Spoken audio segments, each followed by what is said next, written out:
individu yang soliter itu tidak perlu neuron itu. Bakteri misalkan. Bakteri itu betul-betul tidak perlu teman untuk hidup. Bahkan kalau ada teman itu dianggap sebagai kompetitor.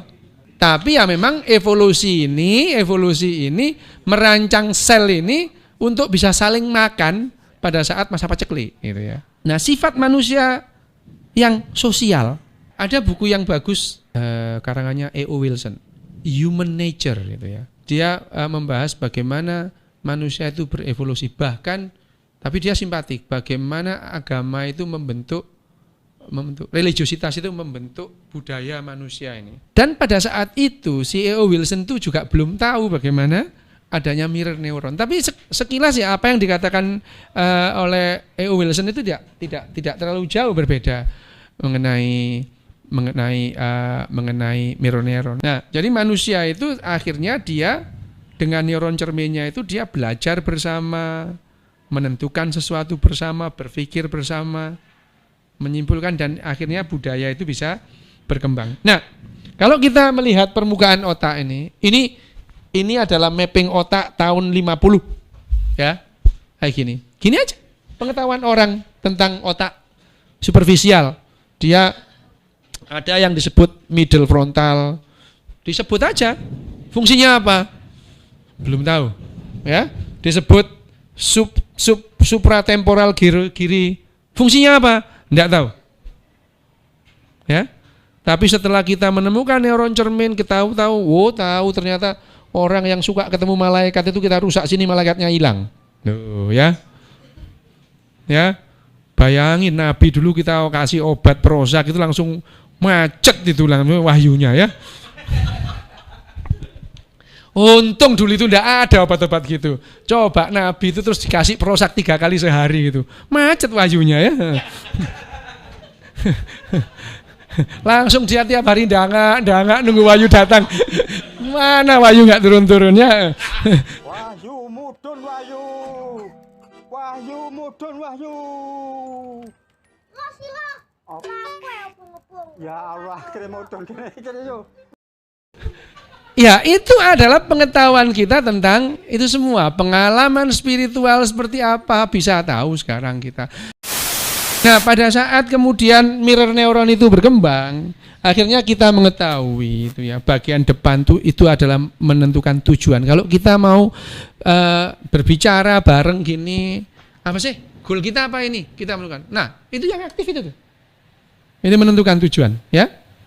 Kalau misalkan kita itu melihat beberapa aspek, lain lagi yang bekerja otak kita itu ya. Mirror neuron yang di mana yang bekerja. Nah, ini kita bisa tahu setelah kita paham ada mirror neuron dan kita men-trace mirror neuron itu dengan yang namanya PET scan dan functional MRI. Ya. Baru banget itu. Jadi kalau ada dokter yang lulus tahun 89 dan enggak baca buku pasti enggak ngerti. Sirkuit utama imitasi manusia tidak di satu tempat, tapi di semua tempat. Makanya saya itu jengkel juga kalau ada dokter, apalagi dokter saraf yang bilang kita itu menggunakan otak kita itu hanya 10%. Dasmu itu ya. Kita itu tiap hari menggunakan otak kita 100%. Setiap saat otak kita itu bekerja 100%. Lah kalau kita itu menggunakan 10%, 90% stroke kan nggak apa-apa kita ini. Ya, nggak ada itu ya. Geblek banget ya. Loh lah itu bukunya laris gitu loh ya. Saya tuh nggak ngerti itu kan, orang-orang itu gimana cara berpikirnya itu, seneng banget dibohongi itu. Pada akhirnya kita juga akhirnya tahu yang namanya moralitas itu apa. Moralitas itu berangkat dari yang namanya altruisme. Ya. Dulu moral itu orang itu mengatakan moral itu waduh sudah deh. Ada yang namanya Plato bilang kita itu seperti naik kuda, yang satu kuda hitam, satu kuda putih gitu ya. Nah, otak kita, pikiran kita itu mengendalikan. Kalau kuda hitamnya ya biasa filsafat ya. Biasa itu kan gitu kan. Wah, sampai itu. Jadi dalam diri kita ada dua kutub yang tarik menarik. Kenapa? Ya karena kita senangnya simplifikasi. Kalau iya ya tidak. Padahal hidup kita itu tidak hitam putih, abu-abu. Seperti ini kan yang kita ngomong soal moralitas. Nah, soal moralitas itu kita baru tahu, paham apa yang membuat otak kita itu, moral kita itu ada di mana. Ya, tapi kita mulai tahun 95 kita sudah paham. Oh ya, kita baru tahu kenapa yang namanya simpanse itu punya moralitas. Kuda tidak. Ular tidak punya moralitas. Kenapa? Neuron cerminnya tidak cukup untuk membuat dia merasa ada. Orang bermoral, individu bermoral itu kalau dia merasa ada. Makanya simpanse itu dia mau menolong temannya yang kecebur di sungai. Kalau kuda meskipun anaknya yang kecebur nggak bakal ditolong. Ya, simpanse dia punya moralitas, dia bisa merasakan kecebur itu rasanya berbahaya. Makanya dia altruisme, dasar dari moralitas adalah mengorbankan kepedulian terhadap kesejahteraan orang lain, bahkan dengan mengorbankan dirinya. Itu altruisme. Ya, ini dasar moral, dasar moralnya. Jadi setelah itu apa yang disebut moralitas itu hanya monopoli manusia? Ya tidak. Lumba-lumba punya moral enggak? Punya, dia nolong loh. Ya, seringkali nolong. Kenapa? Karena dia punya rasa eksistensi. Kalau dia enggak bisa.